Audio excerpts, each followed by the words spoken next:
Okay, guys, welcome back to a new video here. And I gotta be honest, we got a shocking report coming out of the Wall Street Journal this morning, guys, about how the White House reportedly covered up in a shocking way Joe Biden's mental decline over a period of several months. And guys, by the way, again, there's a paywall on the Wall Street Journal. Of course, there is, and a bunch of other networks reporting this. So the article I'm using is from Daily Wire. So take into account the framing of this article, which is obviously going to be very anti-Biden. But it discusses many of basically the acts of what they did to cover this up. And you got to say, guys, it hurt the Democrats significantly. And you can make the case if Biden dropped out before the entire debate fiasco and just instead of installing Kamala Harris, went with another candidate, had an actual primary, the Democrat could have possibly won this election. They could have possibly won this election. And listen, we'll never know. We'll never know the truth because of everything that happened. And listen, everything that happened in this campaign is going to be written about for years because it truly was a historic campaign on so many levels. And let's just get into the story, guys. It really is absolutely stunning. And by the way, make sure to like and subscribe, guys. It's super good for the algorithm. We keep getting subscribers. We just got over 300. Thank you guys so much. And over the next few weeks, we're going to have a bunch of major guests on the show. So stay tuned for that. If you're interested, make sure to like and subscribe. So let's just get right into it. A new report published Thursday revealed new insights into the White House's effort to conceal President Biden's severe cognitive decline over the last 4 years. The Wall Street Journal reported that Biden's handlers limited who he spoke to, what information they gave him, and what news he consumed. Okay, right off the bat, again, the framing of the thing. That in itself, guys, all staff handlers, they limit information given to the president. Trump had handlers who limited the information given to him, and I'm sure, and he still does, to make no mistake about that. So there's nothing wrong with that. Any idea that, oh, people around the president aren't showing him all the information, that's politics, especially with people at the top like Trump, and even in a business, that's how it works. So it's a ridiculous framing of the article there. Well, Wall Street Journal reported that Biden's handlers limited who he spoke to, what information they gave him, what news. Again, no problem with that. Nearly 50 Democrats, various politicians, aides, and administration officials spoke to the Wall Street Journal in the report, which they described the hand-holding they witnessed from Biden's handlers, which they said was unlike anything they've ever seen before. Okay, guys, if this was true, why would you not say this maybe before the election that could have helped the Democrats win? Again, this is why the Democrats lose elections, is because they don't say this before the elections and before it's too late, before you can have an actual primary. It's so absurd. The reports that Biden's cognitive decline was so bad that a wall was built around him to mask his struggles, which were so significant that they could upset the world order. What? Amazing. Within just the first few months of after Biden taking office, Biden already showed signs of cognitive decline associated with advanced age, the report said. He simply could not do his job if he was involved in long meetings because he became tired and would make mistakes.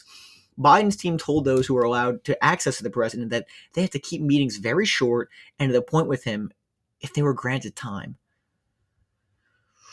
Guys, this is the president of the United States. You have to be up to the job. You have to be up to the job. The reports of the degree to which his staff hid him from the top lawmakers, donors, and even his own cabinet secretaries was something they'd never seen with a president. Representative Adam Smith, then chairman of the House Armed Services Committee, tried to urgently get in touch with Biden before his disastrous withdrawal from Afghanistan. Again, look at the framing. It's unbelievable. More war! Just unbelievable. Because he wanted to warn Biden that he was headed for disaster.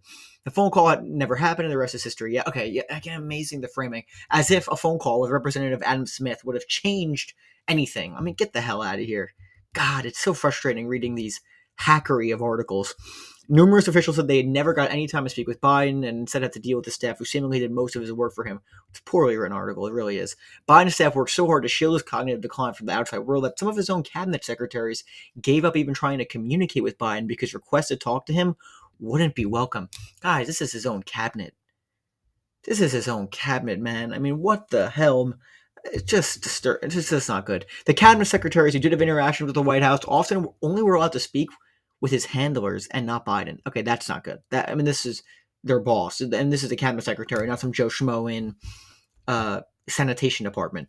As Biden's mind continued to deteriorate over time, so did the number of meetings that he held with his top secretaries, like Secretary of Defense Lloyd Austin.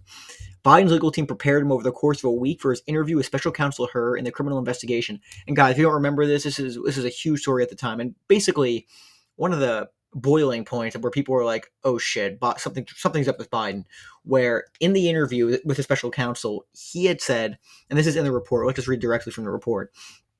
Biden's team also insulated him on the campaign trails in the summer of 2023, one prominent Democratic donor put together a small event for his bid. The donor was shocked when a campaign official told him that attendees shouldn't expect to have a free-ranging question and answer with the president. Instead, the organizer was told to send in 2 or 3 questions ahead of time. Because again, Biden would have flashcards, and I'm going to be honest, I've always thought that was ridiculous. You're the president, you have flashcards, and you're reading off them.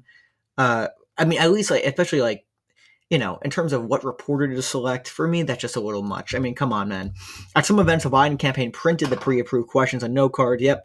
Biden made flubs, which confounded the donors who knew Biden had the questions. The report said that some of Biden's lower-level handlers had to repeatedly remind him of basic things like where he should walk and sit. Jesus, I mean, my God.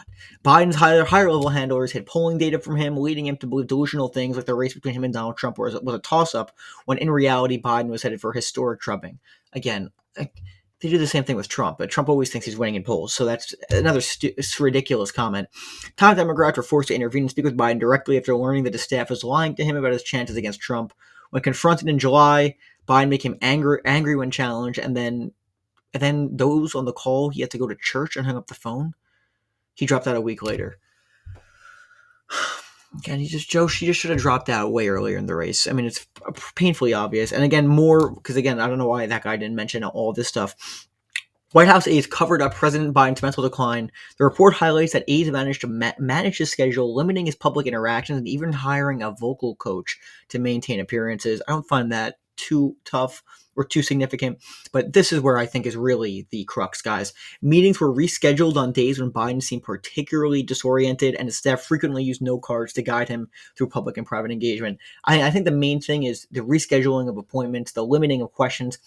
Listen, I don't know if I agree with everyone when they say he's not capable for the job in many cases, but you know, if you're the president of the United States, you should be available at all times. There's no question about it. And listen, there's criticism of Trump's mental decline. You cannot tell me with a straight face that he is the same person he was in 2016. I don't believe that, and I don't think anyone believes that unless you're in a full-blown cult. He's clearly had a mental decline, Trump, in the last 8 years. It's not the same thing as Biden, I totally agree, but when Trump leaves office, he'll be 82. Who the hell knows, guys? I mean, I don't feel comfortable with that at all. At all. So, again, I think it's clear, and I think the main thing is his age hurt the Democrats. Biden should have dropped out, but frankly, you got to blame the staff around him as well. He's the president of the United States. He's the most powerful person in the world. Obviously, you're going to think very highly of yourself, and you're going to think you have the chance to do it. And to be fair to him, he beat Trump once. He's the only person that did it, let's be honest. I think the people around him should be ashamed. I think they really, really screwed this one up. And it's just going to be interesting to see the stories that continue to come out about this. But the White House basically covered it up, guys. They covered up Biden's mental decline, probably they wanted to maintain power. I think that's the only way you can describe it. And it hurt the Democrats. And I think if you had a real primary, this could have ended very poorly. You know, all these Republicans saying, oh, it was a mandate for Trump. Got 49% of the vote.